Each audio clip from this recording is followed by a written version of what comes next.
I have to tell you, I was reading along this morning, minding my own business, and the Holy Spirit stopped me because he had a word for me. And oftentimes we just skim over it and just kind of brush it off and keep going, but I could not go any further. And I just have to say, in a world full of itself, which is the world we're in right now, we tend to even lean into that ourselves. We're encouraged to go big or go home. You've heard that. Or we're egged on by YOLO. Do you know what YOLO is? It's you only live once. Or just do it. We hear all those things. And everybody wants to be happy. There's nothing wrong with wanting to be happy. But happiness, we're told, is locked up in financial success, party hardy lifestyle. But these pleasures really are not enough to satisfy the deep places of our heart.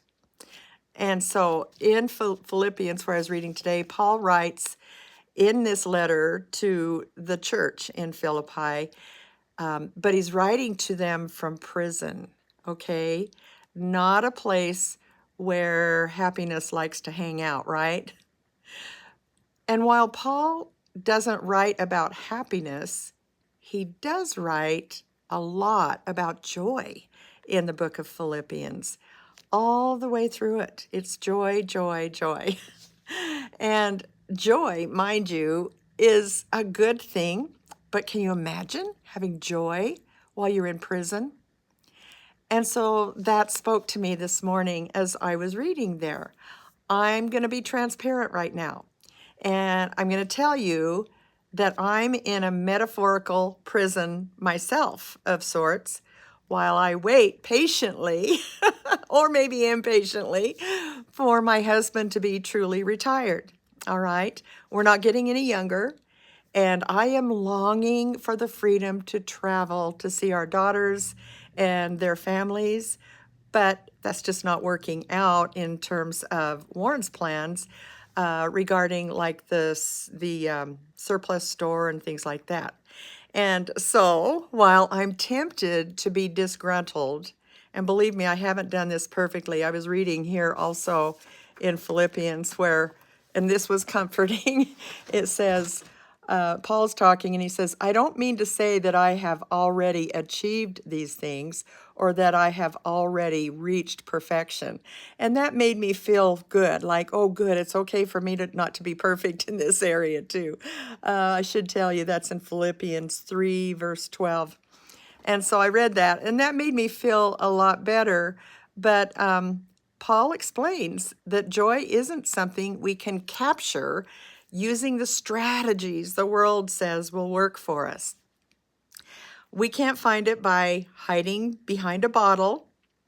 We can't find it by popping a pill or even with a six-figure income. Okay, joy is not attainable in any of those areas.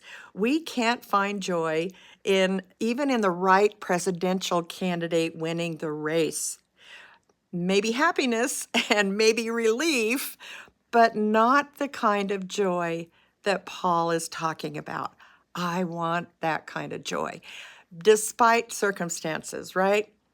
And so we might find lots of happiness hanging out with our children and grandchildren, which is what I want to do.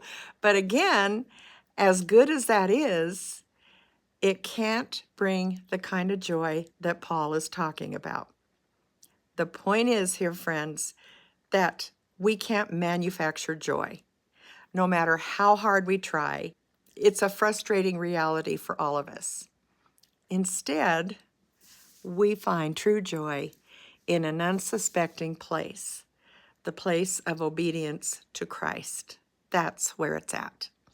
And when we allow the love of Jesus to capture and claim us, we are invited to something so much bigger than ourselves. Unexpectedly, we will find joy in Him, the one who loves us enough to pursue us, the one who loves us enough to stretch out His arms and die to forgive our sin.